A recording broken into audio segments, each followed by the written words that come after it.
यहाँ सबूत मांगते, सब सबूत मांगते हैं। ये सबूत है कि उसका सीना नंगा था, बहाना था, मैं क्या बताऊं। ये सबूत है कि उसका सीना नंगा था, बहाना था, मैं क्या बताऊं। ये सबूत है कि उसका सीना नंगा था, बहाना था, मैं क्या बताऊं। लेडी सर्चर थी इसके साथ? कोई लेडीज पुलिस नहीं थी। मटकू के थाने कहता हूं कि थाने में कोई लेडीज पुलिस मौजूद ही नहीं थी। कहता हूं कि थाने में कोई लेडीज पुलिस मौजूद ही नहीं थी। कहता हूं कि थाने में कोई लेडीज पुलिस मौजूद ही नहीं थी। लानत है हम लोगों पे, लानत है हम लोगों पे, लानत है हम लोगों पे।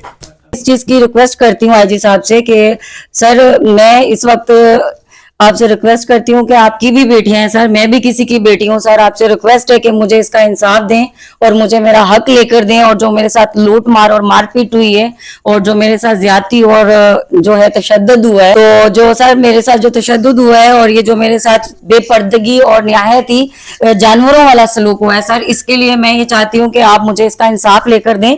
जितने भी आला अफसरान है मेरी उन सबसे ये रिक्वेस्ट। बताइए, डॉक्टर साहबा के साथ कुछ पुलिस वालियां भी थी? लेडीज नहीं, उसको मर्द लेके गए थे, कुछ नामालूम थे। अच्छा। कुछ पुलिस वाले और उसको खींच के ले गए यहाँ से। जैसे हम वहाँ पहुंचे तो वो उसकी हालत खराब थी, उसके कपड़े फटे हुए थे। कम से कम एक उनको हौसला अफजाई हुई पड़ी, पुलिस उनको सपोर्ट कर रही है। सरपरस्ती असलम जो है डीएसपी उनके फुल सपोर्ट पे। जब तक इन्होंने नाम नहीं निकाले पुलिस ने इनके आंसू पूछते रही थोड़े से, लेकिन जैसे ही नाम एफआईआर दर्ज होगी अब इनको वो मुलजमान को भी इतला देते हैं, पकड़ते नहीं है, कोई इनको इंसाफ नहीं मिल रहा। पैसे खाए। मेरी गुजारिश है कि इनको इंसाफ दिया जाए और हवा की बेटी है, इनके आंसू पूछे जाए, इनकी मदद की जाए। और हम गए, मेरे साथ सीनियर भी था, ये अजमल सुमरो में ह्यूमन राइट्स से है, एनजीओ से हम गए। और जैसे 3 बजे पहुंचे तो वहां जाके बोला कि हमारी लेडीज कहाँ है। आप तो आए थे मर्द, लेडीज तो नहीं थी आप लोगों के साथ, मेहरबानी करके हमें लेडीज दे दो। अच्छा। तो लोगों ने बड़ी बदतमीजी की और हमारे सुमरो साहब को खींच के, कोई मेमन खान नाम था पुलिस वाला। अच्छा। वो खींच के अंदर ले गया और मैंने चीख मार के बोला कि भाई हम एनजीओ की तरफ से आए। अच्छा, ये उनको छोड़ो, आप ऐसे क्यों कर रहे हो, हमें लेडीज दो। आपका हक नहीं बनता कि एक लेडीज को ले आते हो फिर आके बदतमीजी करते हो। आपको किसने हक दिया है? ये तो आप सबके साथ, आप लोगों को तो पुलिस वालों को शर्म आनी चाहिए कि ऐसा काम करते हो। अच्छा, तो ये बताइए, ये जो खवातीन को भर्ती किया जाता है इसीलिए कि किसी के घर पे रेड हो तो वहाँ पर्दे का ख्याल रखा जाए, इज्जत नफ्स मजरूह नहीं हो और चारों चारदीवारी का ख्याल रहे। मगर आप जिस तरह बता रही हैं, ये जो गवाही दे रही हैं आप कि वहाँ उसके साथ जो डॉक्टर साहबा थी उनके साथ कोई लेडी सर्चर नहीं थी? जी, लेडीज नहीं थी। अच्छा, तो ये क्यों इस तरह का है? वो खवातीन जो तनख्वाहें लेती है वो क्यों नहीं होती हैं जब इस तरह किसी के यहाँ रेड करनी हो? अब ये तो उनको पता है कैसे पुलिस वाले रखते हैं कैसे, और मुझे बिल्कुल बुरा लगता है। अच्छा, आपके साथ भी बदतमीजी हुई? बदतमीजी हुई ना, जब मैंने कहा भी उन लोगों ने कोई इज्जत नहीं की और आगे खींच के उनको धक्के देके ले गए, हमें भी धक्के मार रहे थे। अच्छा। मैंने कहा बदतमीजी नहीं करो, आपको पता है जो उस वक्त उन लोगों ने मुझे मारा, उस वक्त ये उसकी पिक्चर्स हैं, ये अच्छा, उस वक्त जो मेरे बेटे को उन्होंने मारा सर पे, जो उसको 2 स्टिचेस भी आए थे। जी, ये दिखा रही है, दिखाने दे। ये मेरे फेस पे उन्होंने जो थप्पड़ मारे, सर पर मारे, बिल्कुल वाजे हो रहे हैं ना जी। ये देख सकते हैं आप, बिल्कुल वाजे हैं जी। ये मेरे हाथ के ऊपर खींचकर इन्होंने जो मुझे खींच कर लेकर जा रहे थे उस वक्त के ये निशान है। ये देखे मेरे फेस पर उन्होंने जो गर्दन से पकड़ा, बालों से खींचा। अच्छा, यहाँ आप बेहोश भी हुई थी, क्या हुआ था? जी, जब वो मुझे मार रहे थे, पेट में मार रहे थे और गर्दन पकड़ रहे थे, बाल पकड़ रहे थे, उस वक्त मैं गिर गई थी। जी, मर्द थे। बच्चे पे बकौल आपकी की बट मारा है, 12 साल के बच्चे के सर पे बट मारा। जी जी, इसका मेडिकल भी है। अच्छा। हम लोगों ने इसका एमएलओ उसी दिन बनवाया था और इसका मेडिकल भी है। इसके सर पे बट मारा था। कितने टांके आए थे? 2 टांके आए थे इसको। अच्छा। जी, सही। उन लोगों ने मुझे, मोहम्मद खान नियाजी ने मुझे थप्पड़ मारा। किसने मारा? मोहम्मद खान नियाजी ने। क्या है ये साहब? सब इंस्पेक्टर आपको थप्पड़ मारा? अच्छा, अब ये बताइए, लेडीज भी होंगी यकीनन, लेडीज सर्चर जिसको पुलिस? लेडीज नहीं थी, बस सब कुछ लोकल लोग थे वहाँ के जिनको मैं जानती भी हूँ और कुछ पुलिस के ऑफिसरान भी थे, लेकिन वो उस वक्त यूनिफॉर्म में नहीं थे। जब आपको प्राइवेट गाड़ी के जरिए थाने मुंतकिल किया जाता है आपके घर से, तो वहाँ एसएचओ खालिद मेमन तो मौजूद होंगे? जी, वो वहाँ पर मौजूद थे और जब मैं गई वहाँ पर प्राइवेट गाड़ी से तो उस वक्त मोहम्मद खान न्याजी भी मौजूद थे और मजीद दूसरे अफसरान भी मौजूद थे। तो जब मैंने तीसरा कौन था? दूसरे अफसरान और डीएसपी साहब भी, असलम जो है जिनका नाम है, वो मौजूद थे। उन्होंने मुझे कहा कि हमने सुना है कि आप इतने साल से यहाँ काम करती हैं तो आपके पास बहुत पैसा है, जो अगली पार्टी है जो उन लोगों ने हमें 50 लाख रुपए दिया है, आप 1 करोड़ दें, फिर जो आप कहेंगे आपकी जगह और ये चीजें, आपका सामान जो लूटा है वो वापस कर देते हैं। अच्छा, आपसे एक गुफ्तगू कर रहा था? जी। कौन कह रहा था ये? असलम जो है डीएसपी साहब और एसएचओ खालिद मेमन और मोहम्मद खान न्याजी जी। तो उन लोगों ने उस वक्त जब मैंने उन लोगों को बोला कि मेरे पास इतने पैसे कहाँ से आए और मेरा तो उस वक्त उन लोगों ने सब कुछ लूट लिया था सर। उस वक्त मेरे पास ना कोई कारोबार था ना कुछ और, एक सूट था वो भी स्लीपिंग वाला, वो भी उन लोगों ने ऐसे फाड़ा हुआ जिसमें मैं मौजूद थी। मैंने उनको बोला मेरे पास इस वक्त पैसे मौजूद नहीं है तो मैं ये कहाँ से अरेंज करूँ, ये चीजें नहीं है। तो वो लोग दे सकते हैं, वो लोग, उन लोगों का तो ये कारोबार है। मैं एक मजदूरी कर कर बच्चों को गुजारा करने वाली हूँ, मेरे पास इतनी अफोर्ड नहीं है। लेकिन उन लोगों ने कहा अगर आप 1 करोड़ देंगी तो आपका जो है मैटर हम लोग हल कर लेंगे, अदरवाइज उन लोगों ने कहा कि हम लोग मतलब आपका इसके अलावा और कोई मदद नहीं कर सकते। सर मैंने उनको कहा कि मैं आईजी साहब से आपकी शिकायत करूंगी, तो उन्होंने कहा आईजी साहब, कहा एसएचओ साहब से। अच्छा जी। तो उन्होंने कहा कि वो मेरे रिश्तेदार हैं, मैं वहां से मुझे कोई इस तरह का मतलब प्रॉब्लम नहीं हो सकती क्योंकि मैं उन लोगों के रिश्तेदार हूँ और उन लोगों से मेरे बहुत अच्छे ताल्लुकात और लेन देन है। तो यहाँ पे जो मामला सब है वो लेन देन से होते हैं। तो सर मेरा बेटा मुझे आकर लिपट गया, उनसे हाथ जोड़ने लगा कि छोड़ दो मेरी मम्मा को। तो उन्होंने गन के बट से मेरे बच्चे के सर पर मारा। और उसकी क्या उम्र है बच्चे की? 12 साल उम्र है। 12 साल के बच्चे को बट से जख्मी किया? जी, मारा और उसको दूर फेंक दिया और उसे बहुत ज्यादा खून भी था, सर से बह रहा था। अच्छा। तो उसके बाद फिर बच्चों का तो पता नहीं, फिर उन लोगों ने मुझे कमरे में बंद कर दिया और मेरे शौहर को भी वो मुकम्मल धमकियां देते रहे मजीद ना कि आप लोग यहाँ से छोड़ के चले जाएं, सब कुछ छोड़कर चले जाएं। लेकिन उस वक्त तक उन लोगों ने वो सामान लोडिंग करने लगे। फिर मुझे वहां से ले जाकर, सामान किस चीज की लोडिंग हो रही थी? मेरे घर में जो सामान था, क्लिनिक था, मेडिकल स्टोर था, ऊपर 2-3 किराएदार भी थे, मेरे 3 बेडरूम, मतलब एक पूरा मेरा घर था। इधर मुज़ाकरात हो रहे थे?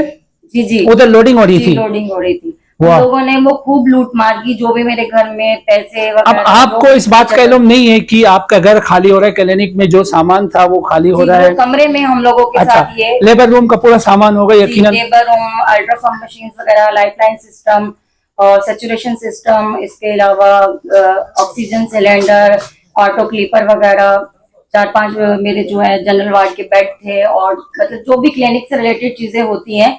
3 से 4 मेरे पास डॉक्टर्स होते हैं, जो कि 3-4 डॉक्टर्स के ऑफिसेज भी थे और मेरे हस्बैंड का एक मीडिया सेल भी इसमें था, उसका भी सारा सामान था, मेडिकल स्टोर भी था मेरा, क्योंकि 12 साल से मैं क्लिनिक कर रही थी और मेरे साथ मुख्तलिफ डॉक्टर्स भी काम कर रहे थे उसमें। अच्छा। और लेबर रूम भी था। तो उसके अलावा जनरल ओपीडीज के भी डॉक्टर्स होते हैं, जो डॉक्टर्स होते हैं उनकी अपनी मतलब पेशे से रिलेटेड मशीनें मजीद भी होती हैं। जी जी जी। तो वो सब वो लोग लोडेड करके ले गए। अच्छा। तो जब वो लोडेड कर रहे थे तो उसके बाद जब हम लोगों में ज्यादा गर्मा गर्मी हो गई, हम लोगों ने शोर मचाना शुरू कर दिया, तो उन लोगों ने मुझे खींचते हुए वो बाहर पब्लिक प्लेस में ले गए। अच्छा। जिसमें मैं नाइट, जी बिल्कुल, पुलिस भी थी और साथ में वो शहजाद वाले ये वो लोग भी थे। अच्छा। जब मैं बिल्कुल नाइट ड्रेस में थी, मेरे सर पे दुपट्टा तक भी नहीं था।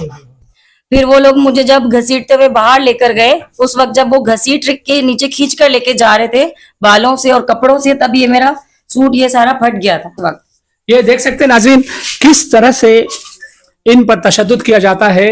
और ये तो हम कश्मीर की मिसालें देते हैं कश्मीर डे में कि वहाँ जो है ना इस तरह का ट्रीट होता है वहाँ के बासियों पर, मगर देखें कुछ काली बेड़ों की वजह से इतना अच्छा महकमा जिसकी मिसालें दी जाती है वो किस तरह से बदनाम हो रहा है, ये देख सकते हैं आप। मेरे सर पे उन्होंने दुपट्टा तक भी नहीं छोड़ा और मुझे घसीटते हुए ले गए और मेरे हस्बैंड को भी ले गए। उस वक्त तक वो हमारा सामान लोडेड कर रहे थे। अच्छा। तो जब वो लोडेड कर रहे थे तो फिर लोडेड किया मेरे हस्बैंड को और मुझको, हम दोनों को वो थाने में ले गए।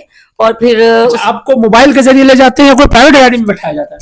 मेरे हस्बैंड को जो है मोबाइल के जरिए ले जाते हैं, मुझे प्राइवेट गाड़ी में ले जाते ओ माय गुडनेस, अलग अलग ले जाते हैं थाने में भी? जी। आपको प्राइवेट गाड़ी में लेके गए? जी।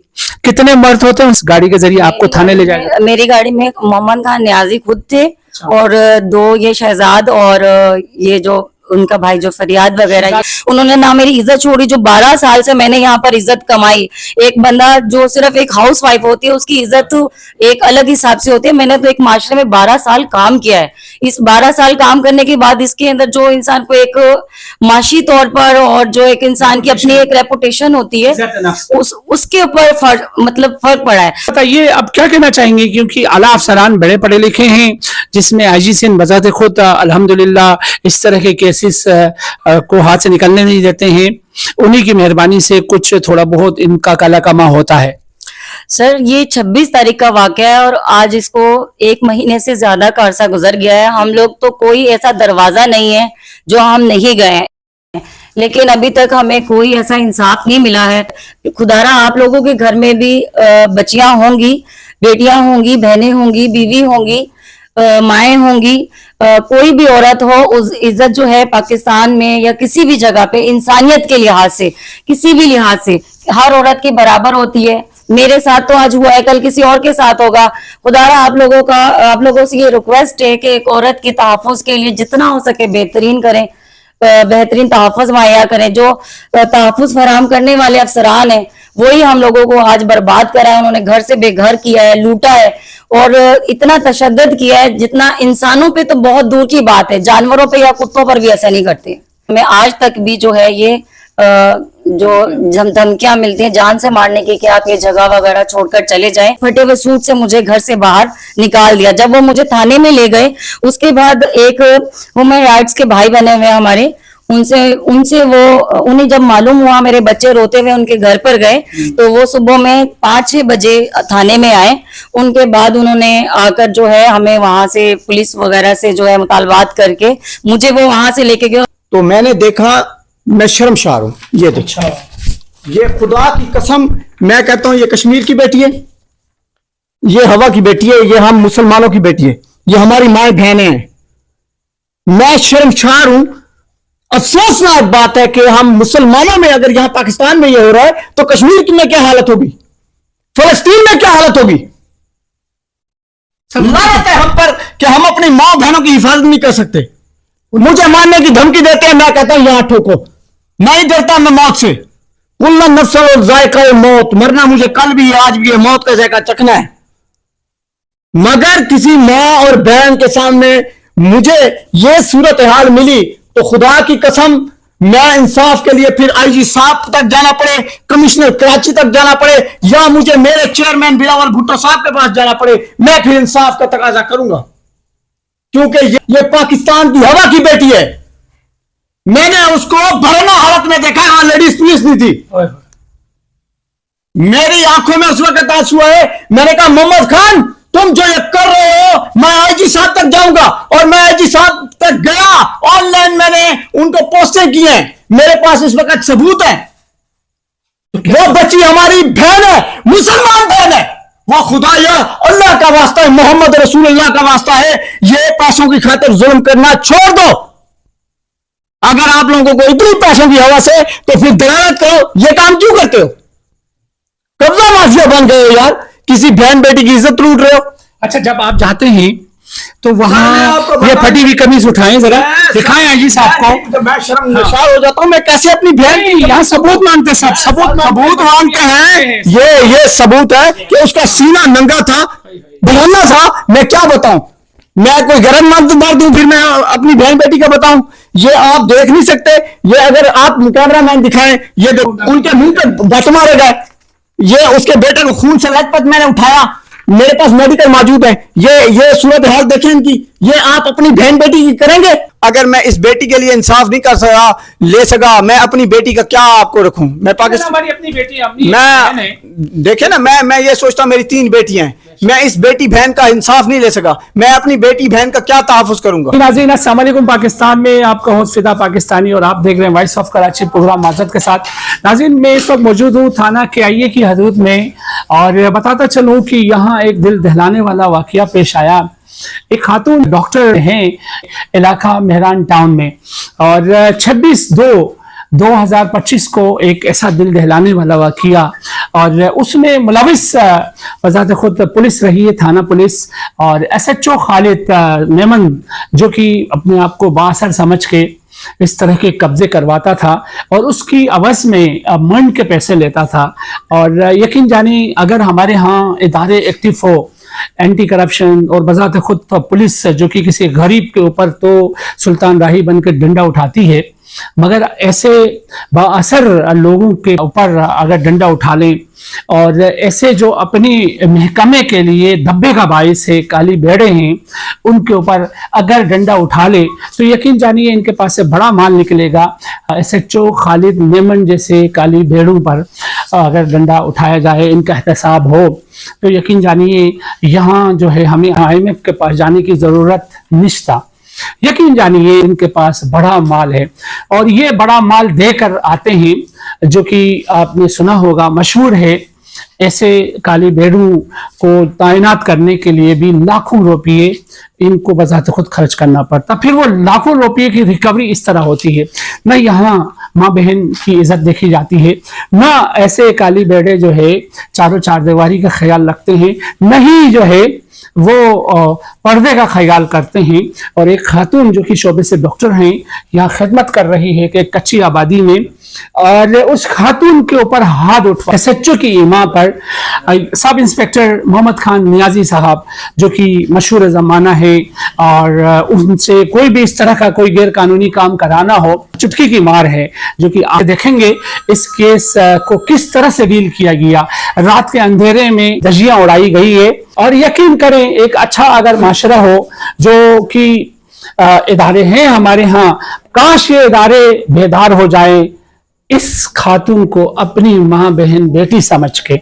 आज एक पर्दे की बात हो रही है, आज इज्जत की बात हो रही है, जो कि उस इज्जत को पामाल किस तरह किया गया। कोई लेडी सर्चर नहीं थी बकुल इस मुतासरा फैमिली के, बिना लेडी सर्चर के इनके ऊपर हाथ उठाया गया, और उसकी वजह से खातून जख्मी हुई। एक कम उम्र अंडर 18 बच्चा इस खातून का, डॉक्टर साहिबा का, वो जख्मी हुए, और फिर सोने पे सुहागा उनको ले जाके फिट किया जाता है। खातून को मेल थाने में रात 3 बजे से लेके सुबह फजर तक बिठाया जाता है। मुझे बताएं, लगा दे ताले उस वुमेन थाने में, अगर कि किसी भी खातून को अगर रखना है मेल थानों में, तो वहां पर हमारे टैक्स के पैसों का ज़ाया क्यों हो रहा है। वुमेन थाने में SHO भी है वहां की, और नफरी भी है, और इस तरह के जो गैर कानूनी काम करने होते हैं इस तरह की काली भेड़ों के जरिए, और ये काली भेड़े किस तरह से इंसानियत और इंसानों की धज्जियां उड़ा रही हैं, आइए खातून की अपनी ज़बानी सुनते हैं। सर, सबसे पहले तो ये कि ये सिलसिला 6-7 महीने पहले से चल रहा था। वो लोग हमें मुख्तलिफ तरीके से, मुख्तलिफ ज़राए से हरेस करते थे, और आकर बोलते थे कि मतलब हमें ये जगह हमारी है, आप लोग खाली कर दे, वरना आपके बच्चों को, कारोबार को, आपको मजीद नुकसान देंगे। तो हम लोगों ने वो जगह खरीद ली थी, और इसलिए मेरा वो कारोबार पिछले 12 साल से यहाँ पर है। मैं पिछले 12 साल से मेडिकल फील्ड से यहाँ से काम कर रही हूँ। और उसके बाद एक दिन रात को अचानक 26 तारीख को सन 2025 के अंदर दूसरे महीने में रात 2:30 बजे के करीब तकरीबन 30 से 40 लोग, कुछ लोग जो है यूनिफॉर्म में नहीं थे, कुछ लोग यूनिफॉर्म में, 2-3 लोग थे पुलिस के, और एक मोहम्मद खान नियाजी जिसने यूनिफॉर्म नहीं पहना हुआ था, वो मेरे घर के छत की दीवारों से ऊपर चढ़कर वहां से आए। कुछ लोगों ने ताला तोड़ा, असला उनके पास बहुत ज्यादा था। जैसे वो लोग आए, उन लोगों ने मेरे घर में, मेरे हस्बैंड, मैं और मेरे 2 बच्चे रहते हैं, उन्होंने हम लोगों को असले की जोर पर पहले मेरे हस्बैंड को अरेस्ट कर लिया, और हम लोगों को भी, मतलब जैसे मैं उन्हें छुड़ाने। अब ये बताइए, उनके साथ कुछ लेडीज भी होंगी यकीनन, लेडीज सर्चर जिसको पुलिस। लेडीज नहीं थी, बस सब कुछ लोकल लोग थे वहाँ के जिनको मैं जानती भी हूँ। अच्छा। और कुछ पुलिस के अफसरान भी थे, लेकिन वो उस वक्त यूनिफॉर्म में नहीं थे। अच्छा, ये जो जिन्होंने कब्जा कर रखा है ये साथ थे, पुलिस के हमरा थे? बिल्कुल, ये उनके हमरा थे, और अच्छा। वो ये कह रहे थे कि हम लोगों ने आपको ऑलरेडी पहले बहुत ज्यादा वार्निंग दी थी, लेकिन आप लोगों ने हमारी बात नहीं सुनी, तो हम मजबूर थे ये सब कुछ करने के लिए, और अभी भी अगर आप ये इलाका छोड़कर नहीं जाएंगे तो इससे भी ज्यादा बुरा अंजाम हो सकता है आपके बच्चों के लिए, आपके हस्बैंड के लिए, या आपकी मतलब जैसे जान वगैरह के लिए वो लोग धमकी दे रहे थे हम लोगों को। तो उसके बाद उन लोगों ने मेरे शौहर को जो है वो अपने कब्जे में कर लिया, और मुझे भी उन्होंने मारा जब मैं अपने शौहर को छुड़ाने के लिए गई।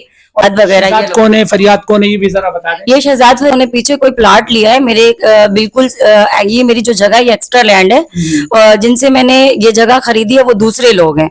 ये लोग मुझे हरेस कर रहे थे इतने टाइम से कि ये जगह खाली करें क्योंकि ये मैंने प्लाट ले लिया है, जबकि उनका इनसे कोई ताल्लुक नहीं है। अच्छा, और ये जबरदस्ती मेरी जगह पर कब्जा करना चाह रहे थे। आपको क्या लगता है, या तो जगह की लालच होगी या कुछ पैसे लिए होंगे उस पार्टी से, ऐसे? जी बिल्कुल, मेरे घर के अंदर लूट मार की है, वो कहते हैं उसे भी भूल जाएं।